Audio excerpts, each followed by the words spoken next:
अकामो धीरः अमृतस्वयंभूरसेन तृप्तो न कुतश्चैनो नः तमेव विद्वान् न बिभाय मृत्योरात्मानं धीरम् अजरं युवानम् पुण्डरीकं नवद्वारं त्रिभिर्गुणैर्भिरावृतम् तस्मिन् तद्यक्षमात्मन्वत्तद्वै ब्रह्मविदो विदुः। ओम శాంతి శాంతి శాంతి. ఈ యొక్క ఉపనిషత్ జ్ఞానంగా అధ్యాత్మ సత్సంగానికి వచ్చేసినటువంటి వారందరికీ నమస్తే, స్వాగతం, సుస్వాగతం. సందేహ నివృత్తి ఏంటంటే,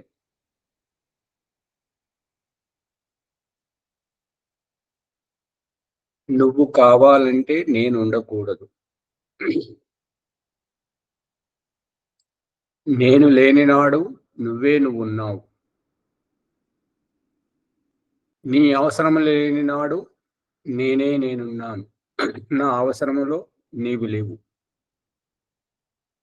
నా ప్రత్యేకతలో నీకు స్థానం లేదు, నీ ప్రత్యేకతలో నాకు స్థానం లేదు.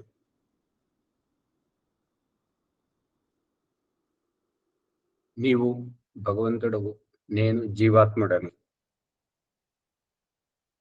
నేను నా జన్మ, నా శరీరము, నా జీవితము, నా గురించి నేను చూసుకున్న నాడు నీవు నాకు దూరంగా ఉన్నావు, నువ్వెవరో నాకు తెలియదు. నన్ను మర్చిపోయి నన్ను నేను లెక్క చేసుకోకుండా నీ గురించి పరితపిస్తున్నాను, నీ దగ్గరికి వస్తున్నాను, నిన్ను ఉపాసన చేస్తున్నాను, నీ గురించి తెలుసుకుంటున్నాను. అక్కడ నీవే నీవు ఉన్నావు, నేను లేను.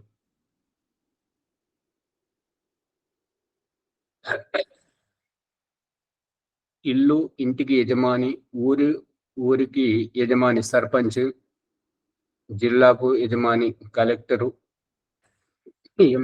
మండలానికి ఎమ్మెల్యే, ఎమ్మెల్సీ, ప్రదేశానికి ముఖ్యమంత్రి, దేశానికి రాష్ట్రపతి, ప్రధానమంత్రి,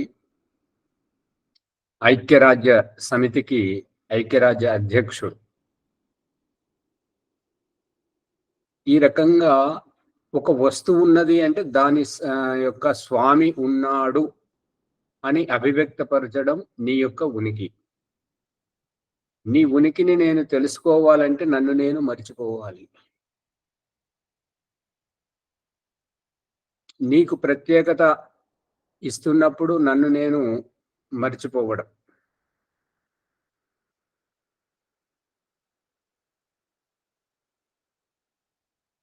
పాఠం చెప్పేటప్పుడు ఉపాధ్యాయుడే ప్రధానం, వినేటప్పుడు, ప్రశ్నలు అడిగేటప్పుడు విద్యార్థులే ప్రధానం, ఉపదేశించేటప్పుడు ఉపదేశకుడు, వినేటప్పుడు శ్రోతలు. ఎవరి పనిలో వారున్నప్పుడు ఎవరికి వారే, నాన్న నాకు ఇది కావాలి, అప్పుడు నాన్నకు ప్రత్యేకత. అమ్మ నాకు ఆకలేస్తుంది, అమ్మకు ప్రత్యేకత. ఏమండి భోంచేస్తారా, వాళ్ళ ఆయనకు ప్రత్యేకత. ఎవరండి మీరు, ఆ వచ్చిన వారికి ప్రత్యేకత. నా పేరు ఇది, ఫలానా ఫలానా, నేను ఇలాగా, ఇది నా ప్రత్యేకత.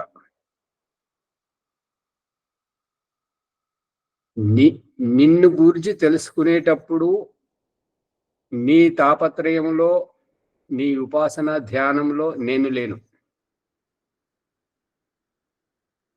నా శరీరము, నా సుఖ దుఃఖము, నా ఆమోద ప్రమోదాల్లో నేనే ఉన్నాను, నువ్వు లేవు. పట్టుబడుతుందా?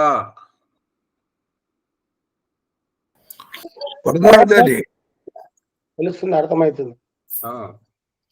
జీవాత్మ పరమాత్మను ఒలిచేస్తున్నారు అనమాట. అంటే ఆ సందర్భాలు, అనేక సందర్భాల్లో ఏ విధంగా జీవాత్మను గుర్తించాలో, ఏ విధంగా పరమాత్మను గుర్తించాలనే విషయాన్ని ఒలుస్తున్నారు. అర్థమవుతుంది. దయానంద సరస్వతి చెప్పింది కూడా అదే. ఈ జీవితము, ఈ శరీరంతో బాధలు నేను వేగలేకుండా ఉన్నాను కాబట్టి ఇక ఈ జీవితం చాలు, ఇందులో నేను ఉండలేను, నేను వెళ్ళిపోతున్నాను,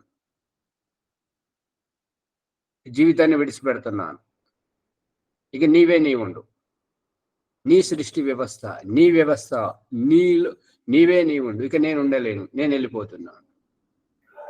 నీకు ప్రత్యేకత ఇస్తున్నాడు అక్కడ, అంతే. సువర్చనమ్మ గారు అక్కడక్కడ దిక్కులు చూడదు. పట్టుకుంటున్నారా? నేను నువ్వు రెండు చేతనములేనైనా తండ్రి కొడుకులు, గురు శిష్యులు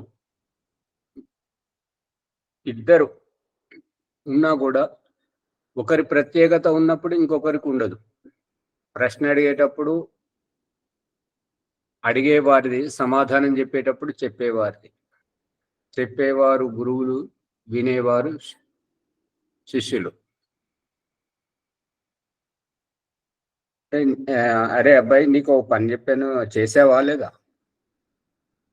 ఇప్పుడు అబ్బాయి ప్రత్యేకత, చేశాను, నాకు ఇంతవరకు అయింది, ఇంతవరకు నాకు కాలేదు, నేను చేయలేకపోతున్నాను అతనిది.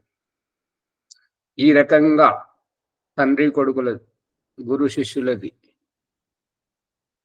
అదే రకంగా భగవంతుడు భక్తుడు. నేను నా ప్రత్యేకత అంతా వదిలేసుకోవాలి కాబట్టి కళ్ళు మూసుకొని ధ్యానం చేయడం, సంధ్యోపాసన చేయడం. అతనిలోనే నీదే ప్రత్యేకత, నీకే నేను సమర్పితమై వచ్చాను కాబట్టి, నాదేదీ లేదు కాబట్టి, ఈ భౌతిక ప్రపంచం లేదు కాబట్టి కళ్ళు మూసుకోవడం. నీవే. ఇవాళటి ఈ విషయము అర్థమైందా విజయలక్ష్మమ్మ గారు, రాజమణమ్మ గారు? ఇది మనం రోజు రోజుకు ఇంకా లోతుగా వెళ్ళాలి. లోతుగా వెళితేనే పట్టుబడుతుంటది. లేదంటే ఎక్కడున్న వాళ్ళం అక్కడే ఉంటే దీనివల్ల ఉపయోగం లేదు. శ్యామలయ్య గారు పట్టుకుంటున్నారా? తెలుస్తుంది. అదే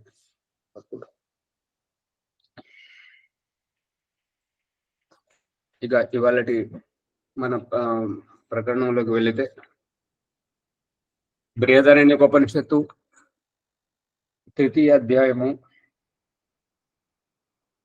9వ బ్రాహ్మణము. దాంట్లో చూడండి,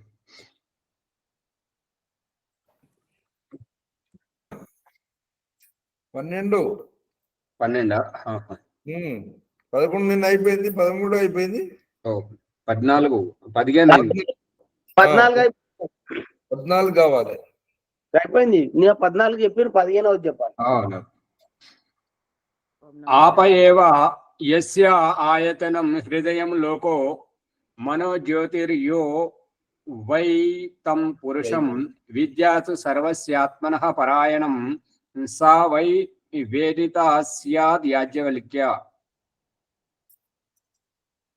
వేద వా అహం తం పురుషం సర్వస్యాత్మనః పరాయణం యం ఆత్త యా ఏవ అయం అప్సు పురుష సా ఏషః వద వై శాకల్య తస్య కా దేవతేతి ప్రజాపతిరితి హోవాచ. ఈ ఛాయా స్వరూపం పరమాత్మ అని చెప్పారు కదా నిన్న. ఛాయది అయిపోయింది కదా, అదే అంటే మరి 15 రావాలి, అయిపోయింది. సరే, 15 చెప్పింది. రూపాన్యేవ యస్య ఆయతనం చక్షుర్లోకో, ఇది కూడా అయిపోయింది. రూపాన్యేవ యస్య ఆయతనం చక్షుర్లోకో మనోజ్యోతిర్ యో వై తం పురుషం విద్యాత్ సర్వస్యాత్మనః పరాయణం సా వై వేదిత స్యాద్ యాజ్ఞవల్క్య. వేద వా అహం తం పురుషం సర్వస్యాత్మనః పరాయణం యమాత్త యా ఏవ అయం ఆదర్శే పురుష సా ఏష వదైష శాకల్య తస్య కా దేవతేతి అసురితి హోవాచ. సరే, ప్రారంభమైంది కానీ ఇది రూపాణి ఏవ, ఈ కనబడే రూపం, కనబడే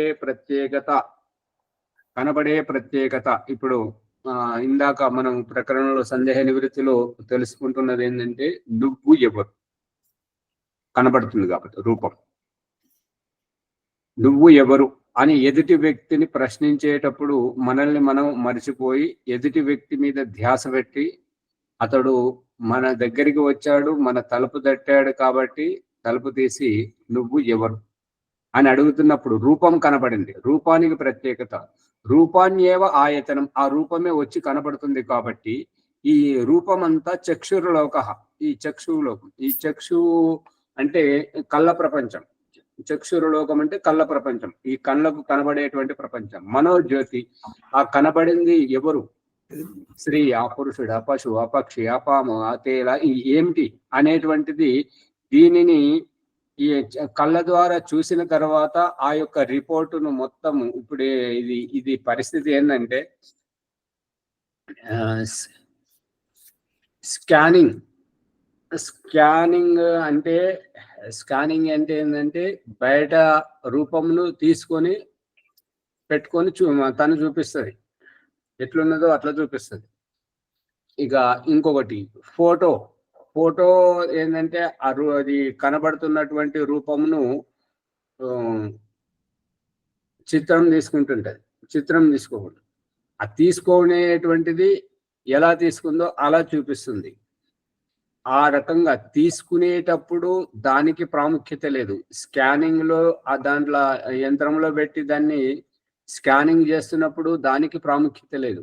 కానీ ఆ స్కానింగ్ లో వచ్చినటువంటి ఫోటో కాపీ, ఈ ఫోటోలో వచ్చినటువంటి ప్రింట్అవుట్ ఏదైతే ఉందో ఛాయాచిత్రం పేపర్ మీద ముద్రితమై వచ్చిందో అది చూసిన తర్వాత మనకు ఆనందం.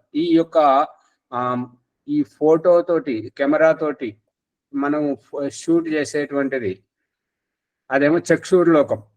ఇక మనోలోకం ఏంటంటే అక్కడికి వెళ్ళి లోపలికి వెళ్ళి ప్రింట్అవుట్ వచ్చేది. శ్యామలయ్య గారు పట్టుకుంటున్నారా? ప్రభాకర్ గారు, ఒకటి లోపలికి వెళ్ళి బయటకు వెళ్ళి లోపలికి పోయేది, ఇంకొకటి లోపలికి వెళ్ళి బయటకు వచ్చేది.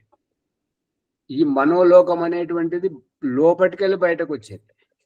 ఈ చక్షుర్లోకం అనేటువంటిది బయటకు వెళ్ళి లోపలికి పోయేటువంటిది. ఫోటోగ్రఫీ బయట ఫోటోను తీస్తుంది ఆచార్యజీ. ఫోటోగ్రఫీ అంటే మరి అది తప్పు అవుతుంది. స్కానింగ్ ఏమో లోపల ఫోటోను తీస్తుంది. కాదు, ఫోటో అయినా స్కానింగ్ అయినా రెండు ఒకటే. స్కానింగ్ చేసేటప్పుడు మనకి ఏది కనపడదు. ఫోటో షూట్ చేసేటప్పుడు ఆ కెమెరా ఏదైతే చూస్తుందో అది మనకు తెలియదు. దానిలోంచి ప్రింట్అవుట్ వచ్చిన తర్వాత మనకు తెలుస్తుంది. ఇప్పుడైతేనేమో వెంటనే మనము ఆ గ్యాలరీలోకి పోయి చూసుకుంటే కనిపిస్తుంటది ఫోటో షూట్ చేసేటప్పుడు సెల్ ఫోన్లో అయితే. ఇటువరకు అయితే ఏంటంటే ఆ ఫోటో కెమెరా తోటి షూట్ చేసిన తర్వాత దాన్ని ల్యాబ్లోకి వెళ్ళి తీసుకెళ్ళి కడుక్కొని తీసుకొస్తేనే మనకు ఫోటో కనపడుతుంది. ఈ స్కానింగ్ ఏంటంటే దాంట్లో పెట్టి మూత మూసి దాన్ని ఆన్ చేసినప్పుడు అది ఇట్లా లైట్ తోటి స్కాన్ చేసి లోపలికి తీసుకుంటారు. అప్పుడు మనకి ఏం తెలియదు ఏం తీసుకుంటున్నది అనేది. అక్కడికి వెళ్ళి ప్రింట్అవుట్ వచ్చింది మనకు తెలుస్తుంది. అర్థం కావట్లేదా? అవునవును, అర్థమవుతుంది. ఈ కళ్ళతోటి ఏంటంటే బయట కనబడేటువంటి రూపాన్ని స్కానింగ్ చేసుకోవడం, ఆ రూపాన్ని లోపలికి తీసుకోవడం, అది ఏమిటి, దానివల్ల దానికి ఏ రకంగా స్పందించాలి అనేటువంటిది నిర్ణయించేటువంటిది బుద్ధి వెనకల ఉన్నటువంటి ఆత్మ. ఆ ఆత్మయే దీనికి స్పందించాల్సినటువంటిది. శబ్దం వచ్చినా కూడా ఆచార్య స్కానింగ్ చేసేది కూడా ఆత్మనే కదా? అవును, స్కానింగ్ చేసేది ఆత్మనే. అదే ఇప్పుడు మనం ఫోటో షూట్ చేసేది మనమే, అది దాంట్లో చూసుకునేది కూడా మనమే కదా. అందుకని ఆత్మయే చేస్తుంది. చూసేది కూడా ఆత్మనే, దాని లోపలి పరిణామాన్ని తెలియజేసేటువంటిది, స్పందించమని చెప్పేది కూడా ఆత్మనే.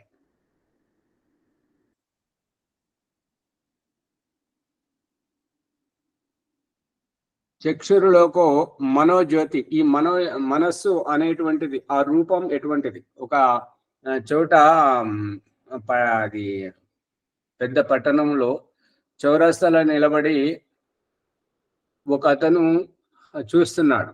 అతను ఎక్కడైతే చూస్తున్నాడో అక్కడ ఒక అమ్మాయి నుంచి శృంగారించుకొని కూర్చున్నది అన్నట్టుగా.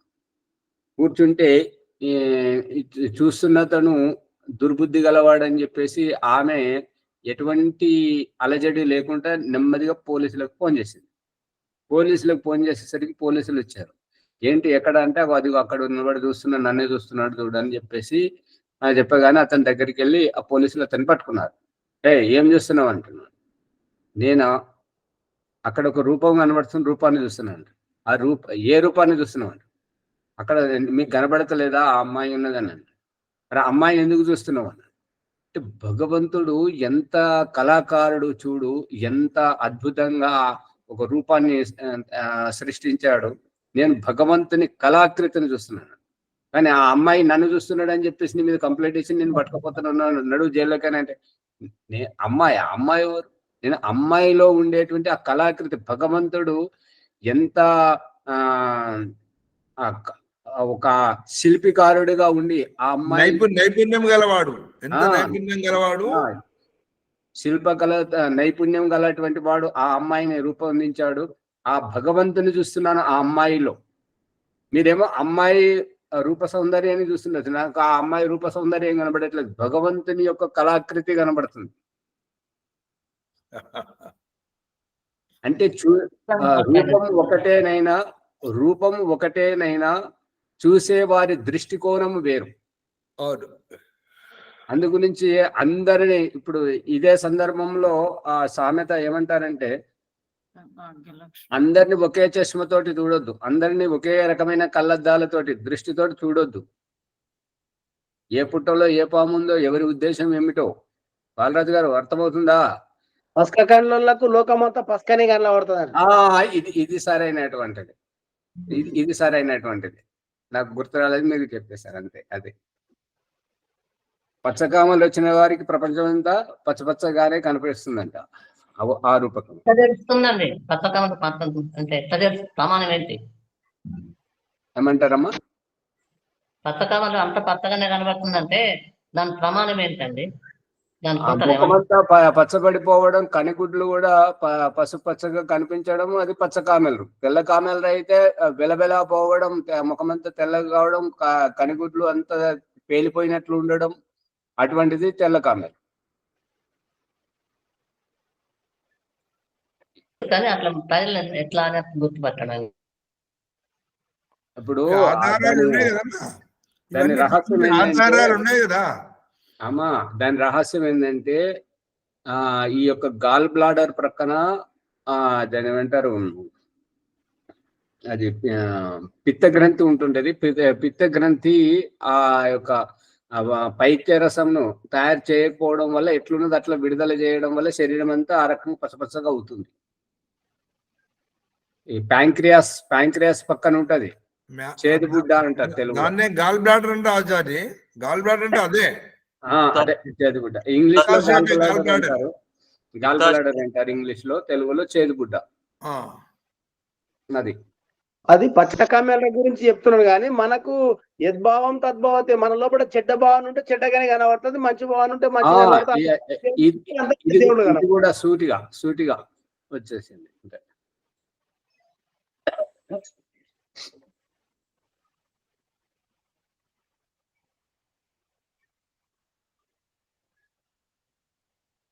తం పురుషం యోవై తం పురుషం విద్యాత్, ఎవరైతే ఆ యొక్క పురుష పరమాత్మను తెలుసుకోవడం జరుగుతుందో, ఈ యొక్క రూపముల యొక్క వ్యవస్థను, ఈ భిన్న రూపముల యొక్క వ్యవస్థను, ఈ రూపములను చూసేటువంటి ఈ యొక్క శరీర జన్మలను, ఈ చక్షులోకాన్ని ఎవరైతే సృష్టించారో ఆ పురుషుణ్ణి ఎవరైతే తెలుసుకుంటారో అతడు సర్వస్యాత్మనః, అన్నింటిలో నిండి ఉన్నటువంటి వాడు, అన్నింటినీ తనలో ఇముడ్చుకున్నటువంటి వాడు. అటువంటి ఆ యొక్క పరమాత్మ స్వరూపము పరాయణ స వై వేదిత, ఎవరైతే తెలుసుకుంటూ ఉంటారో స్యాత్ యాజ్ఞవల్క్య. యాజ్ఞవల్క్య నువ్వేమైనా తెలుసుకున్నావా, నీకు తెలుసా అతడు అంటే? యాజ్ఞవల్కుడు ఏమంటున్నాడంటే వేద తెలుసు. అహం తం పురుషం సర్వస్యాత్మన పరాయణం యం ఆత్థ. ఎవరి గురించి అయితే మీరు చర్చ చేస్తున్నారో ఆ పురుష పరమాత్ముడు సర్వవ్యాపకుడైనటువంటి సర్వాత్మ అయినటువంటి అతడిని నేను తెలుసుకున్నాను, నాకు తెలుసు అతడు. యా ఏవా అయం ఆదర్శే పురుష. అతడే ఈ యొక్క జన్మల యొక్క అందరికీ ఆదర్శం. ఆదర్శం అంటే ఎవరు అంటే కేవలం మనుషులు మాత్రమే. కృతజ్ఞత భావంగా మనుషులలో కూడా తెలివైనటువంటి వారు మాత్రమే ఆ భగవంతుని గుర్తించి భగవంతుని యొక్క వ్యవస్థను గుర్తించి అతనికి కృతజ్ఞతగా ఈ పూజలు పునస్కారాలు ఈ ధ్యానము యోగం చేసేటువంటి వాళ్ళంతా తెలివైనటువంటి వారు. ఎవరైతే అంటే తెలివైనటువంటి వారు అంటే మూలాధార చక్రం నుంచి పయనించి స్వాధిష్టానం దగ్గరికి వస్తుంటారు. స్వాధిష్టానం దగ్గరికి వచ్చిన తర్వాత వారు స్వతహగా ఆలోచించడం మొదలు పెడతారు. మూలాధారంలో ఉన్నటువంటి వారి బుద్ధి ఎటువంటిది అని అంటే పుట్టినటువంటి స్థితి నుంచి 7 సంవత్సరాల వరకు అబోధావస్థ. వారు తిన్నామా పన్నామా అనేటువంటి లోకం వారి వరకే తెలుసు, ఇంకొకరి గురించి తెలియదు. ఈ యొక్క భగవంతుని గుర్తించేటువంటి వారు తెలివైనటువంటి వారు అన్నమాట. ఈ స్వాధిష్టానంలోకి వచ్చినటువంటి వారు. ఇక మణిపూరంలోకి వచ్చినటువంటి వారు దూరదృష్టితోటి పరిస్థితులకు కారణాలను తెలుసుకునేటువంటి వారు, ముందు చూపు గలటువంటి వారు. ఈ రూపకంగా ఆ యొక్క పరమాత్మను నేను తెలుసుకున్నాను, అతడే మనకందరికీ ఆదర్శం. ఈ యొక్క దినము రాత్రులకు కాలముకు అన్నింటికి అతడే ఆదర్శం కాబట్టి అతడు నాకు తెలుసు అని చెప్పేసి యాజ్ఞవల్కుడు చెప్పాడు. ఏష వద ఏవ శాకల్య. ఇక ఆ యొక్క పరమేశ్వరుని యొక్క స్వరూపంతో ఈ కనిపిస్తున్నటువంటి రూపాలన్నింటి వెనుక ఉన్నది అతడే. ఈ రూపాలన్నింటినీ సృష్టిస్తున్నది అతడే.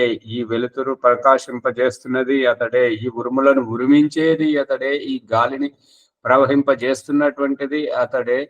ఈ చంద్రుని ప్రకాశింపజేస్తున్నటువంటిది అతడే. అగ్నిని మండిస్తున్నది అతడే. మనల్ని బ్రతికిస్తున్నది అతడే. మనకు జీవం పోసినవాడు అతడే. మనల్ని చంపుకొని ఈ జీవితం నుంచి విముక్తి కల్పిస్తున్నవాడు అతడే. మనకు మోక్షాన్ని ప్రసాదిస్తున్నవాడు అతడే. శాకల్యం అంటే రూపం, కనబడే ఏ పరిస్థితి జరిగినా కూడా దాని వెనుక ఆ పరమాత్మయే ఉన్నాడు. అది బోలి. సంపుకొని తింటున్నది కూడా అతడేనా? ఇదివరకు అన్నాడు కదా, అన్నం పరబ్రహ్మ స్వరూపం అనేటువంటి ప్రకరణంలో ఏంటంటే నేనిచ్చిన అన్నం నువ్వు తింటున్నావు. ఋగ్వేదం 10వ మండలం 125వ సూక్తము 3వ మంత్రంలో ఉన్నది చూడండి. నేనిచ్చిన అన్నం తింటున్నావు, నేను ఇచ్చిన వినికిడితోటి నువ్వు ఉంటున్నావు అనేటువంటి ప్రకరణంలో అక్కడ చెప్పబడింది ఏంటంటే అన్నము నువ్వు కాదు తినేది, ఆ అన్నము ద్వారా నేనే నిన్ను తింటున్నాను. నేను ఇచ్చినటువంటి అన్నమే నువ్వు ఆహారం అనుకొని నువ్వు తింటున్నావు, కానీ నువ్వు తింటున్నటువంటి అన్నం ద్వారా నేను తింటున్నాను అంటే కాలం ద్వారా కాలముగా అయిపోయి ఆ కాలమే మనకు వయస్సు. ఇంకొకటి స్వామి, ఒకే భూమిలో రకరకాల పంటలు వస్తున్నాయి, పువ్వులు రకరకాల కలర్లు వస్తున్నాయి. ఆ కలర్లను చూస్తే ఎట్లా వచ్చినాయి అని భగవంతుడు ఎంత విచిత్రంగా పువ్వులు ఎంత కలర్ వస్తున్నాయి ఎంత అట్లా అనిపిస్తుంది. మీరు అక్కడే ఉండిపోయారు, మేము ఇంకా ముందుకెళ్ళాము. ప్రకరణంతో రండి. అక్కడే ఉండిపోతే ఏంటంటే మరి అదే అర్థమవుతుంది, తర్వాత అది అర్థం కాదు. అది అయిపోయింది. మీరు అడిగే ప్రకరణం ఏంటంటే గాలి, నేల, నీరు, మాలి, ఈ సూర్యరశ్మి అన్ని ఒకటేనైనా వేసే విత్తనాన్ని బట్టి వచ్చే మొలకను బట్టి చెట్టు, చెట్టును బట్టి పువ్వు, పువ్వును బట్టి కాయ, కాయను బట్టి పండు, పండును బట్టి రుచి. దేనిది దానికి, దేని ప్రత్యేకత దానికి.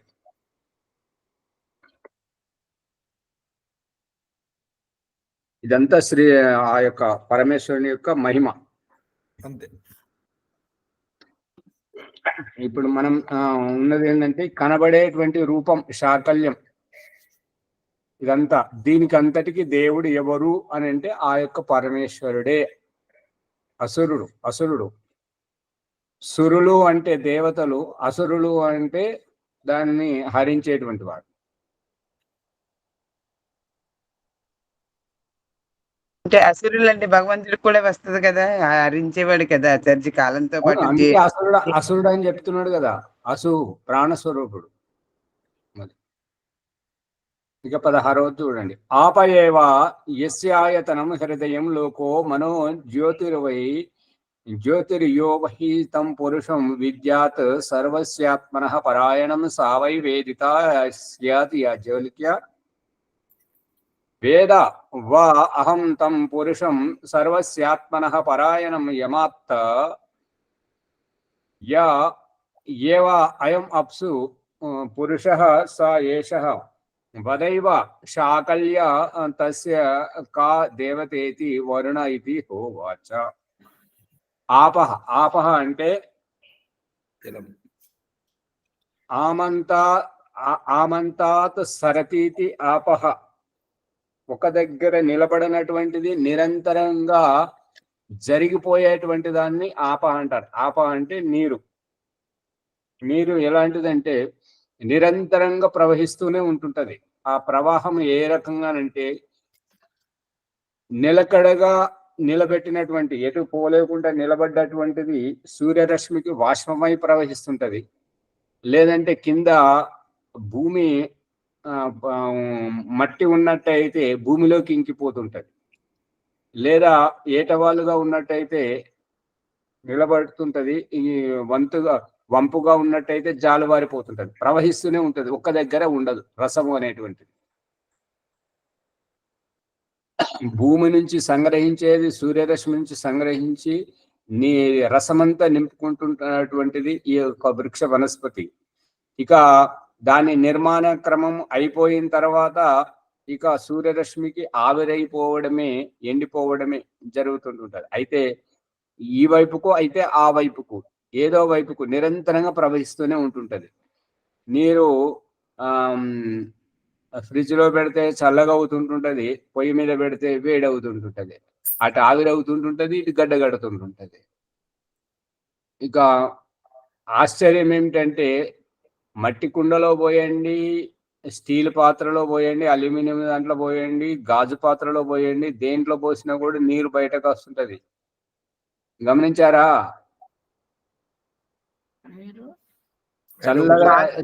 చల్లగా చేసి పోసినప్పుడు అది చెమటగా బయటకు వస్తుంటది. గమనించలేదా?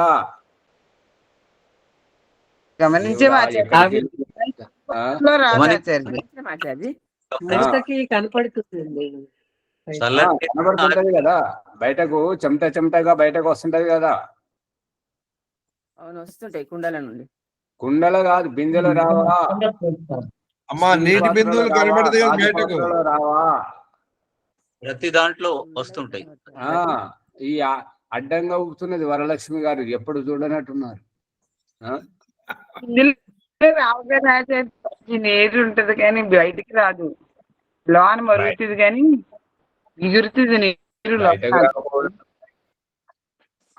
అమ్మగారు బయటకు రాకపోవడం ఏంటి? అట్లా లోన ఇనుగుతుంది ఆచార్య. స్టీల్ అట్లా కొన్నట్లకి బయటకు వస్తుంది, చెమట నీరు పడుతుంది. అవుతూనే ఉంటుంది ఆచార్య ప్రతి కాలంలో. అదే ఆ రకంగా అడ్డుకట్టగా వేసేటువంటి ఆ పాత్ర రూపాన్ని, ఈ జలము అనేటువంటి ఈ పదార్థాన్ని సృష్టించినటువంటి ఆ సృష్టికర్త, ఆ పరమాత్ముడు ఎవరైతే చేశాడో శిల్పికారుడు, అతడు నీకు తెలుసా యాజ్ఞవల్క్య అని ఈ విదగ్ధుడు అడుగుతున్నాడు. దానికి యాజ్ఞవల్కుడు ఏమని చెప్తున్నాడు అంటే తెలుసు అని చెప్తున్నాడు. తెలిస్తే చెప్పు, ఏ రకంగా అతడు తెలుసు నీకు?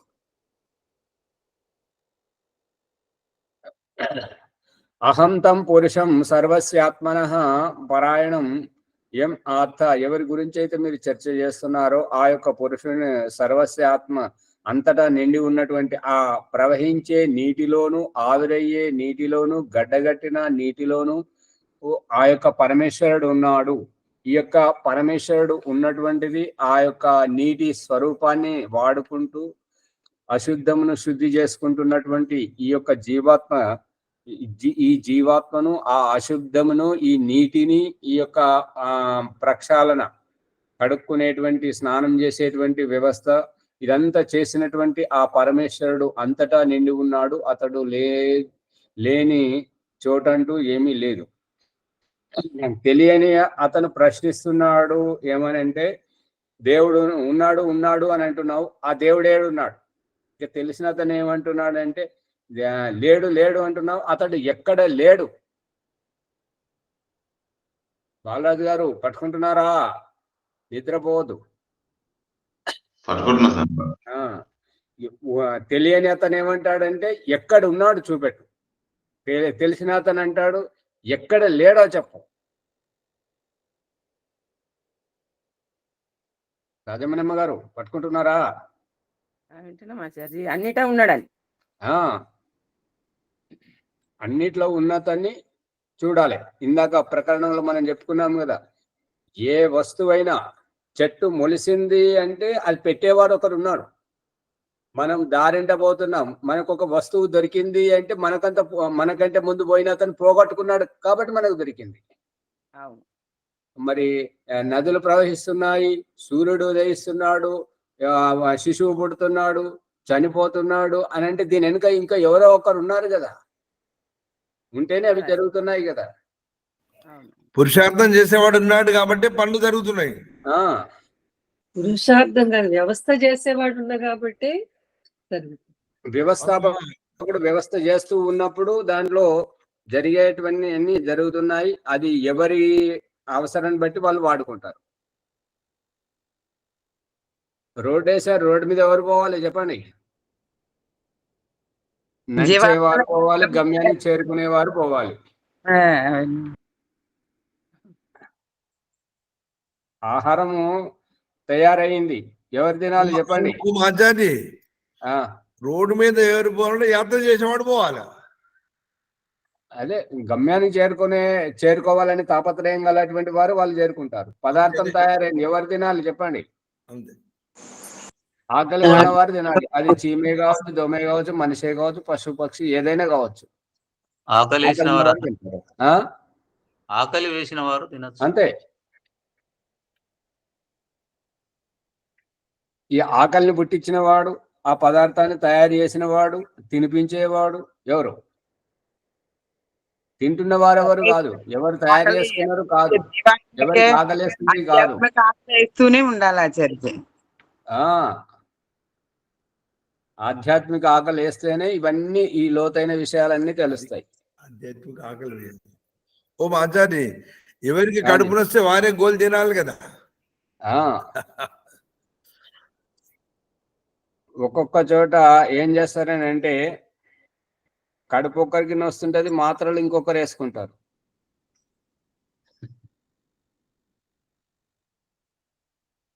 అది ఎట్లా సాధ్యం? మరి ఆ తల్లికి చెప్పండి, బిడ్డకు ముక్కు వస్తే తల్లి అమ్మ తన నోట్లోకి తీసుకొని ఊమేస్తున్నది.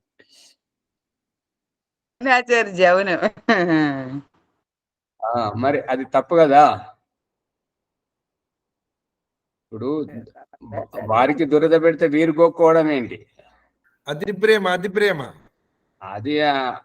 అది ప్రేమ కాదు, వారి జీవితానికి వీరే సంకటం, ఆ ప్రేమయే సంకటం.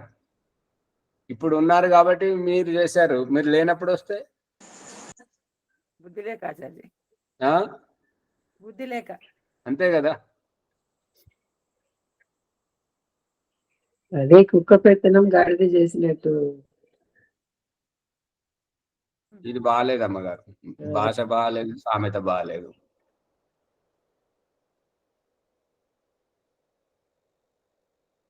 అది మీది ఈ సామెత ఎక్కడ వర్తిస్తుంది అని అంటే,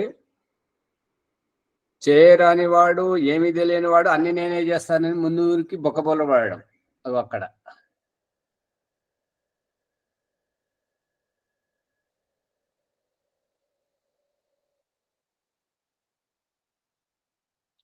యా ఏవా అయం అప్సు పురుష, అతడు ఈ యొక్క అప్సు అంటే జలము యొక్క పరమాణువులలో,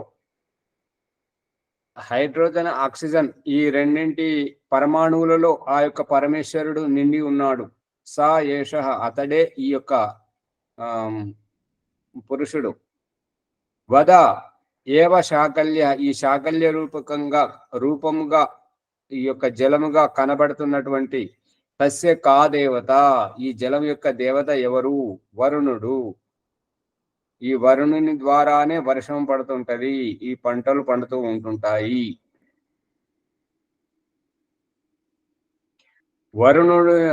వరుణుని విప్పితే వరించబడేటువంటి వాడే వరణీయ స్వరూపుడే. అంటే ఎవరు వరణీయ స్వరూపుడు ఎవరు అంటే వరించేవారు ఒకరు, వరణీయబడేవారు ఒకడు. ఇప్పుడు వరుడు అంటే వరుణి శబ్దానికి అర్థం చెప్పండి. అట్టి మిట్ట చూస్తుంటారు. యుక్త వయసుకు వచ్చినటువంటి వివాహ యోగ్యం వల్ల ఎలా చెప్తుంటారు చూడు. ఏమి భాష, ఏమి తొందరపాటు. వరించేవాడు ఎవరి ద్వారా? జయమ్మ గారు ఎవరి ద్వారా వరించబడుతున్నాడు? అంటే జీవాత్మ ద్వారా పరమేశ్వరుని వరింపబడుతున్నాడు. ఆ వధువు ఉన్నది కదా, ఆ అమ్మాయి ఉంది కదా, ఆమె వరిస్తుంది అతన్ని. అమ్మాయి ఆ వరుణ్ణి వరిస్తుంది కదా, పెళ్లి కొడుకును వరిస్తుందా లేదా? వరిస్తేనే వరుడు. ఆమె ఇష్టపడితేనే వరుడు అవుతాడు. వధువు వరుణ్ణి వరిస్తుంది. వధువు అది అక్కడ. ఇక్కడ వయసు కాదమ్మ గారు. అర్థమైంది. ఆచార్య నేను మంచిర్యాల వెళ్తున్నాను గోశాలకు. ఏమంటారు? నేను గోశాలకు అట్లాగే పరమేశ్వరుడు వరుణుడు. ఇద్దరిద్దరు మాట్లాడితే ఒక్కరి మాట అర్థం కాదు.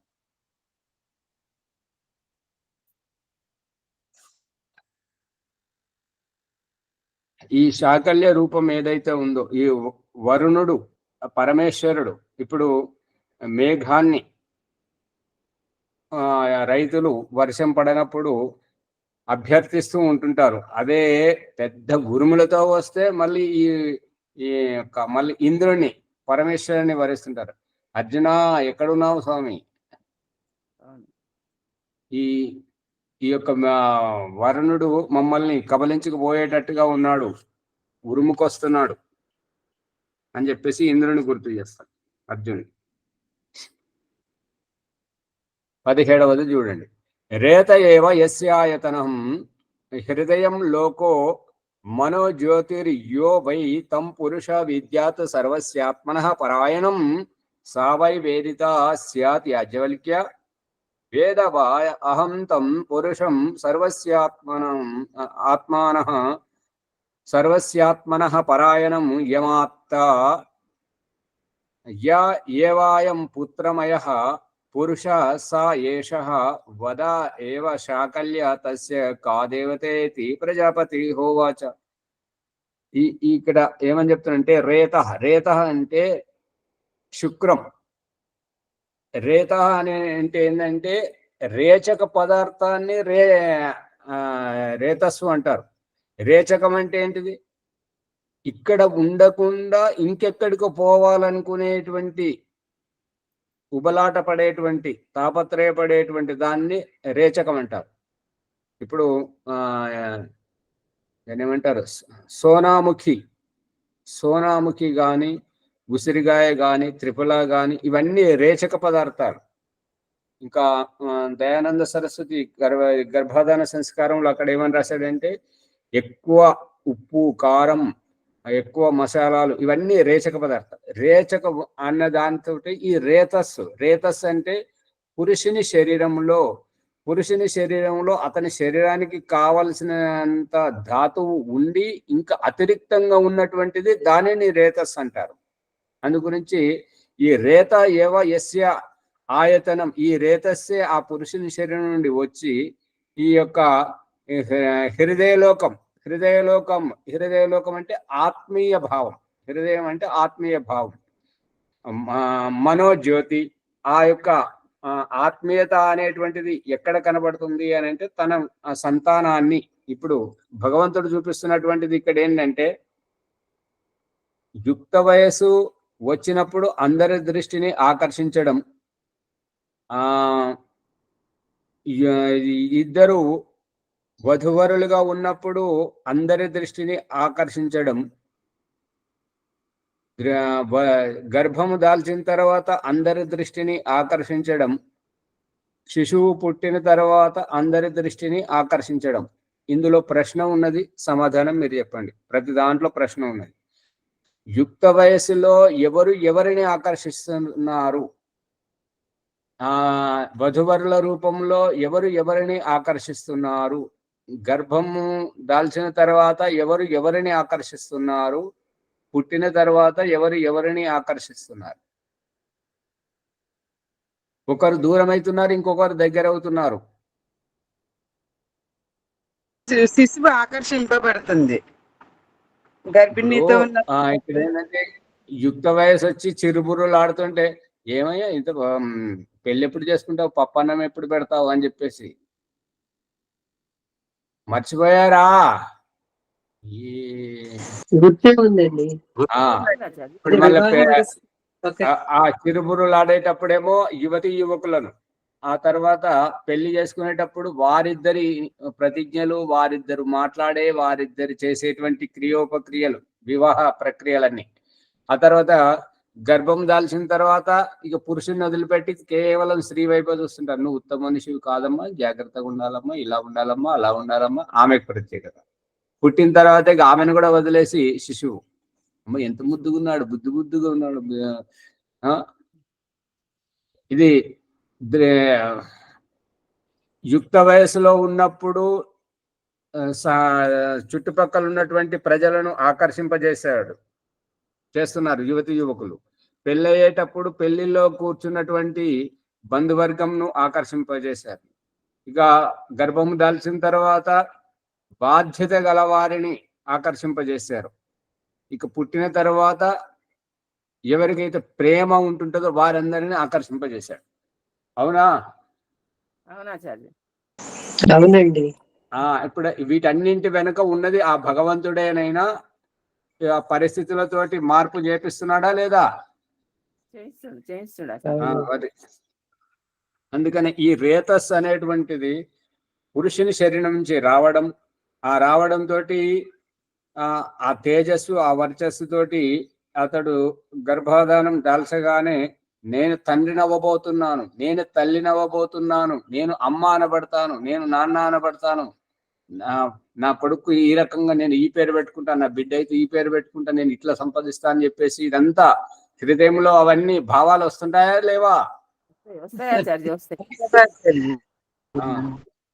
అందుకే ఈ రేతస్ అనేటువంటిది హృదయ లోకం. ఏమంటారు? వ్యవహారంలో ఉన్నది కానీ చెప్పడం లేదు ఆచార్య. అంతే. ఈ రకంగా ఆ రేతస్సు రూపం చిరుబురులాడే తత్వం, ఇక కలుపుగోలు తత్వం, వైవాహిక వ్యవస్థ, ఇక గర్భము, ఈ యొక్క ఆత్మీయ వ్యవస్థ, ఇవన్నీ మనసు ద్వారా చూస్తూ అన్నింటికి మూల్యాంకనం. ఏకోహం బహుశ్యాం, ఇదివరకు నేను ఒక్కనే ఉండేవాడిని, ఇప్పుడు ఇద్దరం ముగ్గురం అవుతున్నా. ఈ రూపంగా ఇదంతా మనం మనసు ద్వారా, మనసు అంటే బుద్ధి ద్వారా, బుద్ధి వెనకాల ఉన్నటువంటి జీవాత్మయే ఇదంతా చేస్తున్నటువంటి. తం పురుషం విద్యాత్, ఈ యొక్క వ్యవస్థ వెనుక, ఈ రేతస్సు వెనుక, ఈ యొక్క స్త్రీ పురుషుల వెనుక, ఈ యొక్క గర్భం వెనుక, ఈ యొక్క శిశువు వెనుక ఇవన్నీ రూపాలనన్నీ బయట పెట్టేసి, ఈ రూపాలనన్నింటినీ, ఈ పరిస్థితులనన్నీ మనకు చూపిస్తూ ఈ వ్యవస్థ చేస్తున్నటువంటి ఆ యొక్క పురుషుణ్ణి తెలుసుకున్నావా యాజ్ఞవల్క్య, తెలుసా నీకు అని అడుగుతున్నాడు. అప్పుడు యాజ్ఞవల్కుడు అంటున్నాడు ఏంటంటే తెలుసు అని చెప్పేసి, ఈ యొక్క అన్నింట్లో నిండిన ఉన్నవాడు, అన్ని తనలో ఇముడ్చుకున్నటువంటి వాడు ఆ యొక్క పరమేశ్వరుడు అని చెప్పేసి ఈ యొక్క సమాధానం చెప్పడం జరిగింది. ఈ శాకల్యం అంటే ఏంటంటే కనబడే రూపం, వైవిధ్యం. ముందేమో రేతస్సు రూపంలో, తర్వాత యువతి యువకుల జంట రూపంలో, ఆ తర్వాత గర్భం రూపంలో, ఆ తర్వాత శిశువు రూపంలో, ఈ రకంగా అన్ని శాకల్యం, శాకల్యం అంటే శాకం ద్వారా, శాఖ అంటే కొమ్మల ద్వారా, దాని యొక్క పరిణామం. ఇదంతా దీని వెనుక ఉన్నటువంటి దీనికి ఎవరు దేవత ఎవరు అంటే ప్రజాపతి, తండ్రియే. ప్రజాపతి అంటే ప్రజల యొక్క స్వామి, పరమాత్మ.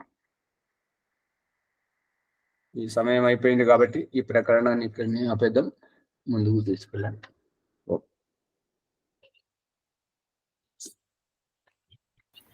ఆచార్య ఓంప్రకాష్ గారు ధన్యవాదములు. ఆధ్యాత్మిక విద్య బ్రహ్మజ్ఞానము బృహదారణ్యకోపనిషత్తు 3వ అధ్యాయము 9వ బ్రాహ్మణం. ఎనిమిది 16 9వ బ్రాహ్మణం 16వ సంపుటం. దీని ఈ మన 15 సంఖ్యాద దాన్ని ఏం బ్రాహ్మణం అంటుండు కదా ఆచార్య. బ్రాహ్మణం 9, ఈ సంపుటం అనొచ్చు, దాన్ని ప్రకరణం అనొచ్చు, ప్రసంగం అనొచ్చు, ఏదైనా అనొచ్చు. అధ్యాయం మాత్రం 3వ అధ్యాయమే, ఇంకా 4 పోలే. అవునవును. ఈ అధ్యాయం లోపల మనము ఈశ్వరీయ తత్వాన్ని చాలా లోతుగా తీసుకెళ్తున్నాడు. మన నిత్య వ్యవహారంలో జరిగే అనేక రకాల క్రియాకలాపాలను తెలియజేస్తూ ప్రతి దాంట్లోనూ పరమాత్మనే ఉన్నాడు, ఆ పరమాత్మని తెలుసుకోవాలా అనేటువంటి తత్వము, పరమాత్మ ఎరిగినమా అని చెప్పి ఆ విదర్భ అతను అడగడము తర్వాత యాజ్ఞవల్కుడు దానికి సమాధానంగానే అని తెలిసి చెప్పడం చూస్తున్నాము. రాస్తాన్ని బాగా ఈ ఎపిసోడ్ ను లైక్ చేయండి, షేర్ చేయండి, సబ్స్క్రైబ్ చేయండి, పక్కన సింబల్ నొక్కండి. మునిగారు లక్ష్మీనరసయ్య గారు, అదే నక్క లక్ష్మీనరసయ్య గారు, మీ పరిచయం ఇవ్వండి. మీరు కెమెరా ఓపెన్ చేసి మీ సంఖ్య చెప్పినట్టుంటే. ఎక్కడికి వెళ్ళి పాల్గొంటున్నారు? ఆదిలాబాద్. మీరు మీ పేరు, మీ పరిచయం ఇవ్వండి. మ్యూట్లోకి రండి, అన్మ్యూట్ లో ఉన్నారు. మైక్ ఆన్ చేస్తే వినపడుతుంది మాట. సరే, వారికి తెలియదేమో ముందుకు. ఎవరు ఎపిసోడ్లు విని వారి ఆనందించి క్లాస్కి వచ్చారు, సంతోషం. రెగ్యులర్గా వస్తే ఇంకా మీరు మంచి జ్ఞానాన్ని పొందుతారు. ఈ విధంగా మనము 1-2 సార్లు వినాలా, అందరికి కమ్యూనికేట్ చేయండి. అది ఈరోజు వైదిక సంధ్యోపాసన ప్రభాకర్ గారు.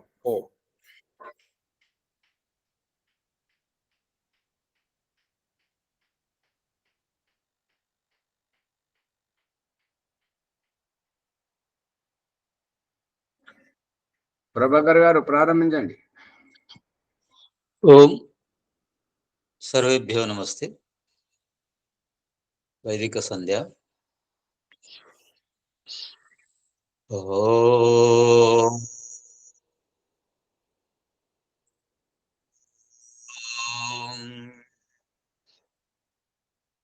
ఓం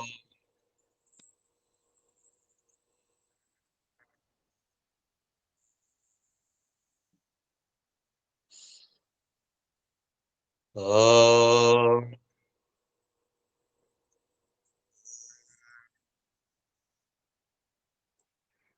ఓం అమృతోపస్తర నమసే స్వాహా.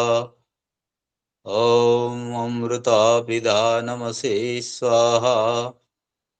ఓం సత్యం యశః శ్రీర్మైశ్రీ శ్రేతాం స్వాహా.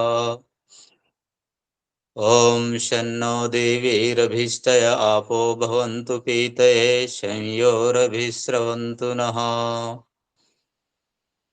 ఓం వాక్ వాక్. ఓం ప్రాణః ప్రాణః. ఓం చక్షుః చక్షుః. ఓం శ్రోత్రం శ్రోత్రం. ఓం నాభిః. ఓం హృదయం. ఓం కంఠః. ఓం శిరః. ఓం బాహుభ్యాం యశోబలం. ఓం కరతలాకరపృష్ఠే.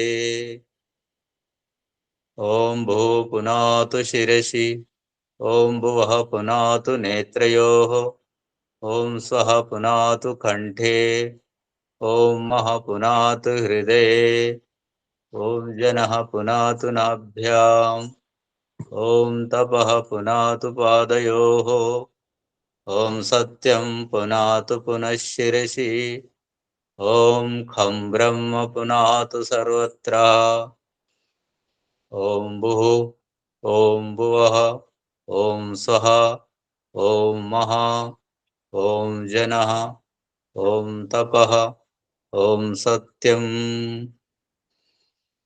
ॐ ऋतं च सत्यं च विद्धा तपसोऽध्यजायत, ततो रात्र्यजायत, ततो समुद्रोऽर्णवा, समुद्रार्णवादधि संवत्सरो अजायत, अहोरात्राणि विदधद्विश्वस्य मिषतो वशी, सूर्याचन्द्रमसौ धाता यथा पूर्वमकल्पयत्, दिवं च पृथिवीं च अन्तरिक्षमतो स्वः।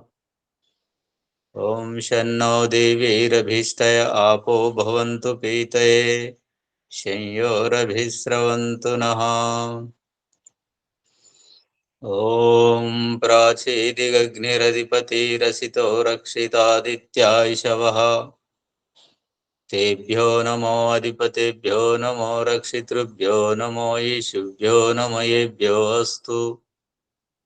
योऽस्मान् द्वेष्टियं वयं दिस्मस्तं वोजम्बे दद्मः, दक्षिणादीन्द्रोऽधिपतिस्थिरच्चिराजे रक्षिता पितरैषवः, तेभ्यो नमो अधिपतेभ्यो नमो रक्षितृभ्यो नमो ईशुभ्यो नमो येभ्यो अस्तु। योऽस्मान् द्वेष्टियं वयं दिस्मस्तं वोजम्बे दद्मः, प्रतीचेदिग्वरुणोऽधिपतिः पृदाको रक्षितान्नमिषवः, तेभ्यो नमो अधिपतेभ्यो नमो रक्षितृभ्यो नमो ईशुभ्यो नमो येभ्यो अस्तु।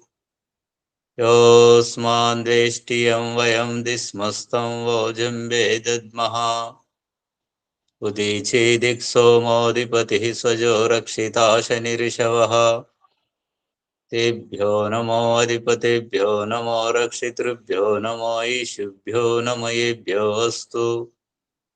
योऽस्मान् द्वेष्टियं वयं दिस्मस्तं वोजम्बे दद्मः, ध्रुवादिग्विष्णुरधिपतिः कल्माशग्रीवो रक्षिता वीरुदैषवः, तेभ्यो नमो अधिपतेभ्यो नमो रक्षितृभ्यो नमो ईशुभ्यो नमो येभ्यो अस्तु।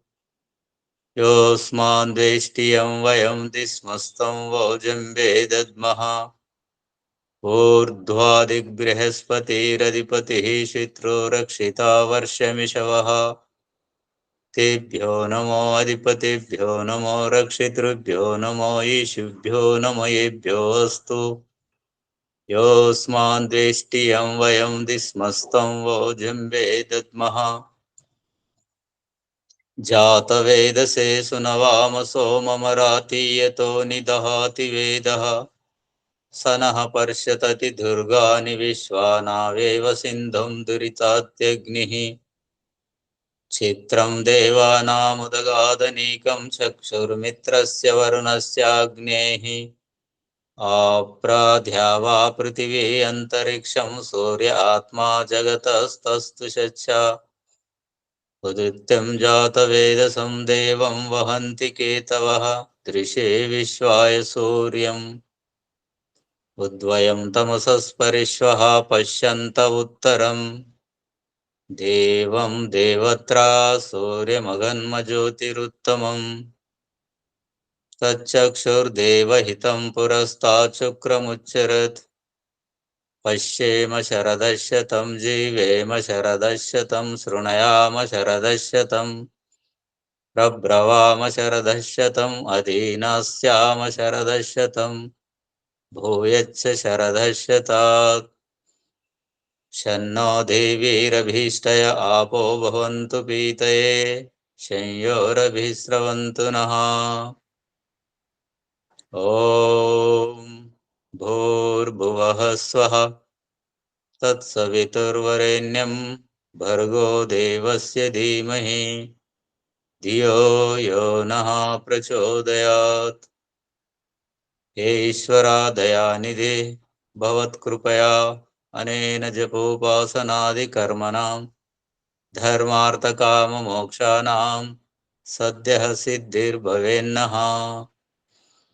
ఓం నమః శంభవాయ చ మయోభవాయ చ నమః శంకరాయ చ మయస్కరాయ చ నమః శివాయ చ శివతరాయ చ. ఓం శన్నో దేవీరభీష్టయ ఆపో భవంతు పీతయే శంయోరభిస్రవంతు నః. ఇది వైదిక సంధ్యా ప్రకరణం సమాప్తం. సర్వేభ్యో నమస్తే. ఆచార్యజీ నమస్తే. శాంతి పాఠం చెప్పండి. అత శాంతి పాఠం. ఓం ద్యౌ శాంతి అంతరిక్షం శాంతి పృథివీ శాంతి ఆపశాంతి ఓషధయ శాంతి వనస్పతే శాంతి విశ్వే దేవా శాంతి బ్రహ్మ శాంతి సర్వం శాంతి శాంతిరేవా శాంతి సామా శాంతిరేధి. ఓం శాంతి శాంతి శాంతి. సర్వేభ్యో నమస్తే. షేర్ చేయండి, సబ్స్క్రైబ్ చేయండి అని చెప్పండి. ఈ ఎపిసోడ్ అందరూ లైక్ చేయండి, సబ్స్క్రైబ్ చేయండి, గంట సింబల్ నొక్కండి.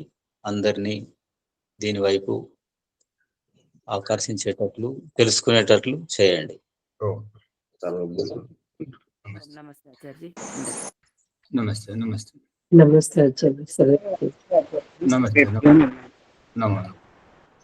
ఆచార్య ఆధ్యాత్మికం నా దాంట్లో